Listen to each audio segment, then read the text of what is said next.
Halo semuanya, kembali lagi sama aku ya. Di sini Muhammad Rihandoyo dari Prodi Teknik Informatika. Di sini aku ingin memenuhi tugas week 1 dan week 2 untuk mata kuliah Intercultural Knowledge ya gitu ya. Aku di sini dari kelompok 8 dan mendapatkan bagian itu sebabnya peralatan hidup teknologi dan fondasi ekonomi gitu ya. Untuk kelompok kami sendiri kita mengambil dari negara Thailand ya. Bisa langsung kita mulai aja presentasinya di sini.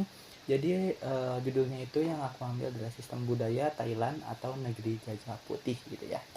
Langsung aja kita ke yang pertama, itu ada peralatan hidup dan teknologi, mengadaptasi kearifan lokal untuk selaras dengan alam. Itu sistem peralatan hidup, arifan lokal dan fungsi. Teknologi Thailand berakar pada keharmonisan dengan lingkungan. Peralatan tradisional berfungsi sebagai perpanjangan tangan manusia yang berevolusi dari generasi ke generasi untuk presisi dan kegunaan. Aku mengambil 4 bagian, yaitu tempat tinggal atau rumah panggung tradisional yang diadaptasi untuk banjir yang terjadi di Thailand gitu ya. Jadi rumahnya itu seperti rumah panggung, mungkin kalau di Indonesia ya dia tuh tinggi gitu. Terus ada alat produktif, perkakas, pertanian tempat tangan, terus transportasi, navigasi berbasis air perahu, ekor panjang, terus ada kriya, anyaman rumit, dan tenunan sutra gitu ya. Slide berikutnya, di sini ada tempat tinggal dan perumahan gitu ya, atau yang biasa disebut di Thailand itu Ruon Thai gitu ya. Ruon Thai. Arsitektur adaptif, rumah tradisional Thailand dirancang dengan struktur panggung. Ini adalah respon teknologi yang cerdas terhadap iklim tropis dan banjir musiman di daratan tengah, memungkinkan ventilasi alami dan keamanan dari air gitu ya. Jadi yang bisa dilihat di sini rumahnya itu cukup tinggi ya, biar dia ketika terjadi banjir di Thailand ini aman. Berikutnya di sini ada kriya dan mobilitas gitu ya. Mungkin karya dan mobilitas gitu. Di sini yang pertama itu ada anyaman atau yang biasa disebut di Thailand itu ada bamboo wickerwork gitu ya. Seni fungsional yang dibuat dari bambu tenun dan alang-alang alami gitu ya. Mungkin kalau di Indonesia juga ada nih yang kayak gini ya, anyaman dari bambu gitu.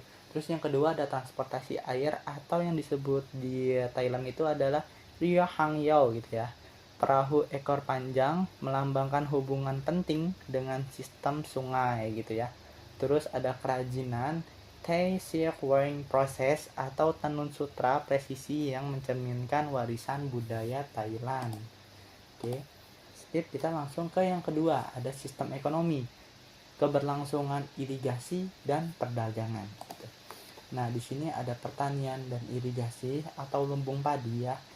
Bukan asing lagi buat kita bahwa Thailand itu penghasil beras yang cukup besar gitu ya, bisa disebut juga lumbung padi. Daratan tengah Thailand dimanfaatkan sistem irigasi yang canggih. Padi bukan sekedar tanaman, ia adalah pilar ekonomi dan spiritual masyarakat Thailand. Selain padi, di Thailand juga menghasilkan perikanan dan ekonomi yang cukup besar gitu ya. Melampaui sawah, perikanan secara historis menyediakan protein utama bagi makanan Thailand gitu ya. Di Thailand ini protein utamanya adalah ikan ya gitu ya, dari penangkapan perairan di Thailand gitu.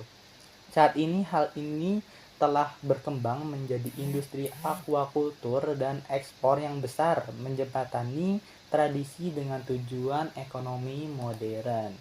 Ya, kalau kalian ada yang mau ditanyakan boleh banget langsung chat aja di kolom komentar ya. Untuk sumber-sumber yang aku dapat di sini ada dari Michao Eco Asia, terus juga ada dari Magnifics.com gitu ya untuk gambar-gambarnya dan penjelasannya. Terus juga ada Kidai.com gitu ya, ini langsung kebanyakan dari Thailand langsung ya, website dari Thailand langsung. Mungkin presentasi untuk mata kuliah ini cukup sampai di sini. Dadah.